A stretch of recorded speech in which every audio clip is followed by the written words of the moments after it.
Welcome to this week's episode of Leadership Synergized. I'm Kevin Smith, and I'm pleased, just honored to have join us today Dr. David Smith, the Superintendent at Evansville Vanderburgh School Corporation. Dr. Smith, my friend, thank you so much for being with us today. Honored to be with you. Thank you.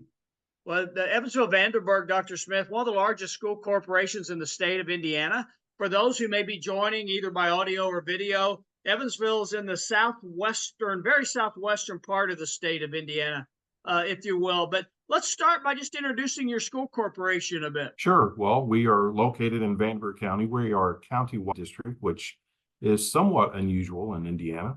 But we have about 22,000 students, 3,400 employees, about 3,400 employees in 40 schools. So it's a pretty diverse district. We have some suburban schools, and then we have some center city schools, but I think that just adds to the richness of the fabric that is EVSC. Many of us that don't live in a large city with a large corporation such as Evansville Vanderburgh, when we think of school corporations, we think of preschool, we think of kindergarten, sixth grade, the traditional elementary, the middle school, the high school settings. But I know just from living roughly an hour away from your school corporation in Evansville, which is a great city, that you all have done some unique things with your school structure the past 5 to 10 years. Share a little bit about that. Sure. We have a very robust pre-K system. And we also have what we call is our We Care program. So that is for the children of our employees. So we have infant toddlers from 8 weeks all the way up to 5-year-old. We have about 800 students in our early learning program, and we go all the way up through high school. In those 40 schools, we also have what we call our innovative models. We have an early college model that's housed at Tech, and we had 42 seniors that received their associates, and some received 3 associate's degree a week before they actually graduated from high school. So I think that's a pretty unique program and very, very successful. We have our Academy for Science and Medicine, which is housed at Central High School, but that is an incredible program also. We have New Tech Institute, which is a project-based high school, which is part of the New Tech family and has been acknowledged nationally for its excellence. We just had a student that graduated from New Tech that has a full ride to the University of Notre Dame. That's a little college up north in Indiana. But she was attracted to New Tech because of its engineering. They won the state robotics championship last year. So those are just some examples of what we have. We also have great partnerships with area businesses through our opt-in initiative, and that is really where we take students and marry their passion, their skill sets with opportunities that exist right here in our community. So just lots of great things to talk about, but we are a school system. I would like to think that we are very innovative in our thinking.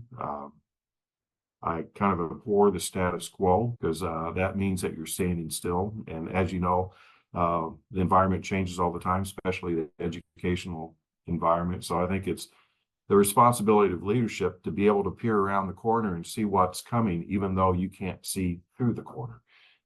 So just blessed with lots of great programs, lots of great kids and staff. And I think it is truly a blessing to do what I get the opportunity to do each and every day. And you do it very well, my friend. And you hit on a couple of aspects. You talk about project-based learning, and if you would, for some listeners who may not be familiar, describe just exactly what that looks like from the traditional in-the-seat classroom. Sure. So, it's interesting. Education is so siloed, and life doesn't work that way. We don't education. We teach science, and then we teach math, and then we teach English. So project-based learning, and New Tech does such a great job with this. They really look at a problem, and then they attack that problem through a solutions-based approach, but they incorporate English and math together. They incorporate science and math together, science and social studies. So you really won't see a segmentation of courses per se, but you will see, here's the problem. And then students come together in a very collaborative way. They do tons of research, tons of reading, and then they come up with solutions. And along the way, they get a great education. And as you're describing the project base and your school structure, Dr. Smith, one thing that keeps resonating in my mind is through educational based research, obviously, but the continuing challenge, and I think it probably from the outside looking in now, probably becomes tougher and tougher on educators, is the whole student engagement aspect and things like project-based learning, your early learning center, your science and health programming, I'm sure are all focused about the engagement and the growth of those individuals. Absolutely. In fact, we measure hope, we measure engagement, because we know if we move the needle on hope and engagement, that student outcomes rise. And it's no secret, if you enjoy what you're doing at work, if you have hope, if you are engaged, then things are simply better. I was blessed to be high school band and orchestra director for 17 years before I went into administration. And I think that really prepared me well for the seat that I currently occupy, because that I viewed as a program. I needed to grow kids from the beginning all the way through the end of the program. And I guarantee you, there's not a single student that had to be in marching band, for example. And what we put those kiddos through is really something. We rehearse on asphalt. And so in the hottest part of the year, the hottest part of the day, temperatures would be 115. Now, we certainly took care of them, but that takes somebody that really wants to do that activity to commit to that kind of rigorous and strenuous activity. So you have to give kids a reason why they. Yeah, thank you for sharing that part of your background. You had mentioned to me your focus of being a music director, and I can say being a non-athlete, right? Basically zero talent in just about any area, music included. I grew up and had so much respect for athletic coaches, and then when I got to the middle of high school, got to watch a band director who just was simply outstanding. His entire family. I'm not sure anyone works harder, and I mean no disrespect to athletic coaches or classroom teachers, than a band director. There's a lot of moving parts and pieces that have to come together, especially if it's in a marching band or a concert type setting. Describe some of your experiences there and how you think those experiences have helped grow and develop the David Smith we see today. Yeah, well, thank you. Some of the best leaders that I was blessed to work with were band directors. So, my final few years at Wrights, we traveled with 6 buses, about 250 people total, with parents, chaperones, and then the marching band was about 225 at the time. So that takes a little bit of organization. It takes a lot of collaborative effort with parents. You don't just uniform 225 kids overnight. Make certain they have everything that they need, but it provided an opportunity for leadership. There are so many things that, and I'm not suggesting that I've arrived yet with leadership, but it gave me the opportunity. When you think of systems and structures, in order for us to have an effective program, then we needed to approach it from a programming perspective. So we needed to have a very well-defined student leadership component. Well, that's investing in kids in ways that perhaps go far beyond music, but will help them the rest of their life. I think that's one of the benefits of music, and also the approach that you use, speaking from the why, and why people should be committed to that, why they should be committed to one another. And we don't have a varsity and reserve when it came to, I'm just using marching band as the example. Everybody contributes. So what does that do in terms of that community aspect? But just, approaching everything from fundraising to just making certain that all the T's were crossed, all the I's were dotted, makes you, you're either going to plan well and execute, or you're not going to survive very long in that. Did you move from the role of music director or band director directly into a leadership role, an administrative role? It's interesting, as I mentioned, 17 years for high school band and orchestra.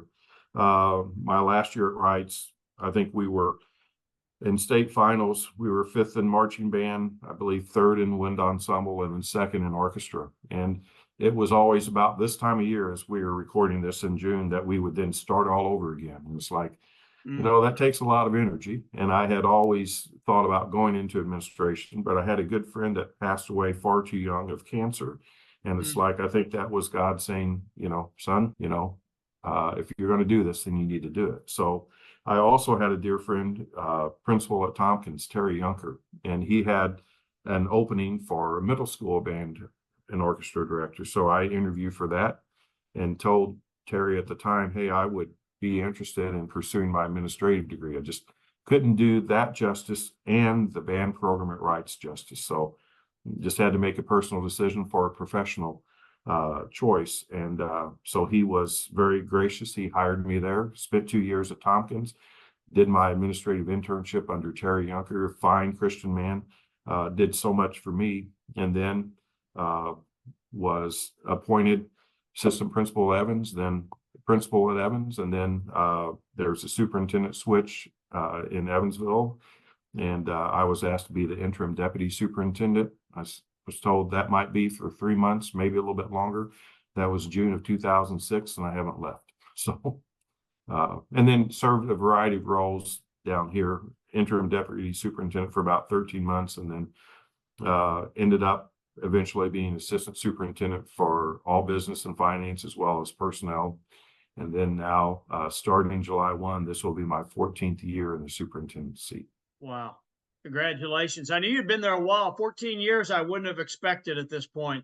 Yeah. You're still a young leader, as you said, learning and growing, and you look the young leader aspect with a lot of experience coming out in your words today, my friend. Well, thanks, but probably need to dust that camera off because I'm not nearly as young as I used to be, but I still am blessed to be able to grow as a leader. You know, you've been very consistent. And for our viewers and listeners watching this, either today or on the archive, Dr. Smith, every time we've met, you've always stated, you know, I'm just blessed to have the opportunity to do what I do. And I think that's been David Smith at the heart and soul, probably from day one as an educator. Take us back to that day one. Was education always the pathway for David Smith leading up to that? You know, I really think it was. I had great music teachers throughout my life. Charlie Letzinger, Porter Napier, unfortunately, they're no longer with us. And then Arthur May, lost track of him, unfortunately. I think he went out to LA. And then Larry Eifler for 2 years at Wrights, my junior and senior year, and just a great Christian man also. Unfortunately, he passed too. But I saw in them how they could be leaders of students and how they could develop and invest in individuals. And I thought, you know, I'd like to do that. I have a love of music. So I thought that might be the vehicle that would be the best approach for me. And it has served me so well throughout my life. And it truly has been a blessing. So, you know, I stayed home, went to University of Evansville and had great opportunities there. And I think I have been either a student in EVSC or employed by EVSC for every single year of my life, except the first 5 and my freshman year at college. From my sophomore year on, I've been employed by EVSC in some form or fashion. Wow, congratulations. They've been blessed to have you all this time, my friend. As you move forward through those 17 years as a music director and you're having your discussion, you're going to you're starting your internship in administration, what was that transition like to step away from the music aspect into administration? Any lessons learned you might share for others who may be nearing a transition decision today? You know, I was once again blessed because of being a musician. I was still am in the Evansville Brass Quintet since 1985. So that's been a few years. So I could always play. And I'll credit my brother, Tim Smith, for that. Tim was, I think, a 25-year member of the Philharmonic in Evansville, as a phenomenal trumpet player and had a trumpet studio that was second to none. But he's the one that actually kept me playing. So when I stepped away from the day in and day out contact with students through music, I still had the opportunity to play, which was important. And frankly, now, Kevin, in my role as superintendent, still tremendously blessed. The folks, we have a phenomenal high school honors band and orchestra. And every year for the concert, I'm asked to guest conduct on that. So still keeps me so involved with that, with students. You know, having a larger district, sometimes it's difficult. You kind of lose touch and reason why you were in education in the first place. So, you know, during graduation, I'm once again blessed to shake the hand of every grad. And I know so many of them from interaction, specifically with music. And then last night, we have a young man who just finished his junior year, Braden Riley. You're going to hear great things from him, but phenomenal violinist. So he had a junior recital, and I attended that, and it's like, oh my gosh, what a humbling experience. Wow. Just to see kids all the way throughout their development. Wow. Well, what an honor too, and what a statement that you're asked to go back and guest conduct, and it just states very positively the legacy that you've created. And I know you're a faith-based person, and I know you're very humble in that aspect. And that legacy, I'm sure, has been based from the heart and soul on God and Jesus and what His purpose has been for you. Well, I hope so. God has given me so much. And certainly my life did not evolve as I thought it was going to be. I never wanted to be superintendent. It just happened. And I think it's kind of emblematic for so many things. God opened so many doors for us. It's up to us to recognize that those doors are being opened for service. Sometimes, and I have said this numerous times, I put every reason as to why I did not want to be superintendent out there. And every time I put a block up, He knocked it down. And it's bizarre. The most difficult decisions that I think I've had to make, there's just a calm and a peace that comes over me. This is what we're going to do. And I think that's also because He has surrounded me with outstanding people. But I'm blessed, because I keep saying I'm blessed because I am truly blessed. Well, thank you, my friend. Well said. I know you and I have talked a bit.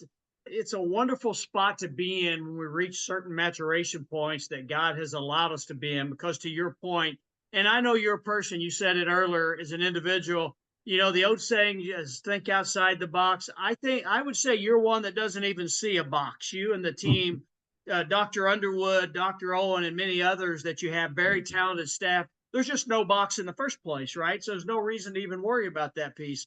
But we tend to box ourselves in our life when God's trying to tell us you don't need the four corners, you don't need the four sides in any way, shape, or form.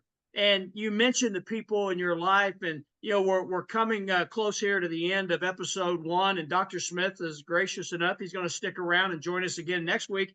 But Dr. Smith, let's jump back a minute. You're a strong family person. Your wife recently, in the past few years, retired as an educator. You're very proud of your children. Share a little bit about you, the father, the husband, but also how the family has helped and been there for you in your career. Oh, wow. Yeah. First of all, my mom and dad couldn't have asked for better parents. And I used to say all the time in my Sunday school class, what would I have been like had I not been born to them? So I'm grateful that I had them as parents. I've got 2 incredible kids. As we were talking today, my youngest turns 29. He is still in Evansville. He's engaged, so he'll be married here in a year and about 8 days, I believe. So to Madison, who's going to be a phenomenal addition to our family. And then my oldest son works for CSX. He is a superintendent for operations down in Jacksonville. Very successful, and so proud of both of my boys. And then I give all my credit to God and to my wife, Sarah, who taught for us for 35 years, special needs and English. And just a phenomenal educator, phenomenal wife and partner. So, yeah. And then I have, as I mentioned, my brother. We have a very, very small family, but so I'm just fortunate to have been surrounded by great parents and great family who really have lifted me up.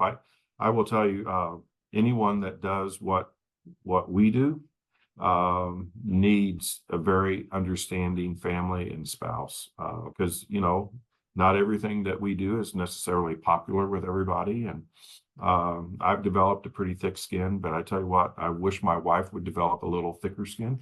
That's like, that's okay. If they know me, if they truly know me and feel that way, that's one thing. But for someone through the cloud of anonymity or through social media to say something, okay, that's something else. And I don't know, as we kind of wrap the first part of it, I told the board when I interviewed many years ago, it's faith, family, and career in that order. And kind of what you see is what you get, because I will tell you, when I've gotten that that out of whack, I'm no good to anybody. Mm. So faith, family, and career, and then everything works. I love that. And we will jump in next week and I'd like to spend some time specifically the faith, family, and career in that piece, and some of your learnings, in particular leadership, and how we can live faith in our jobs, even when legally we're supposed to keep them separated at the surface level. Mhm. But Dr. Smith, but before we step away from this episode, and again, God bless you, my friend, such a special human being you are. But yeah, your wife spent 35 years in the same school corporation, and my wife and I spent 20 some years. At times, we didn't see eye to eye on some things in those pieces, but it was always sometimes not easy to separate, home life and career life. Talk a bit about how you and Sarah have been successful in that regard. I'll give her all the credit once again. She says, I don't know how you can turn the switch on and turn it off. And, I think that's just another blessing that I've had, but she's the one that's had all the patience. And, truth be known, she's right 99% of the time. If I would come to that realization faster, probably we'd both be happier. You're speaking for all husbands in this world, my friend. Understand. But there is a lot of truth in that. But no, she's been so great. She understands it from such a unique perspective. And she knows what teachers goes through. She understands my passion for giving teachers what they need in a very challenging environment. But at the end of the day, teachers are the one that make the difference. So, and I always remember that, and she helps me whenever I start to falter. Well, I 100% agree, my friend. And what a blessing to have a strong supporter in your wife, your children, and love your passion with your brother and your parents as well. And they're always there, whether Yes, we stop to think of that or not. They're always around us. So whether it was the lesson at 10, 20, or whenever that might be in that regard. But Dr. Smith, again, thank you for your time today.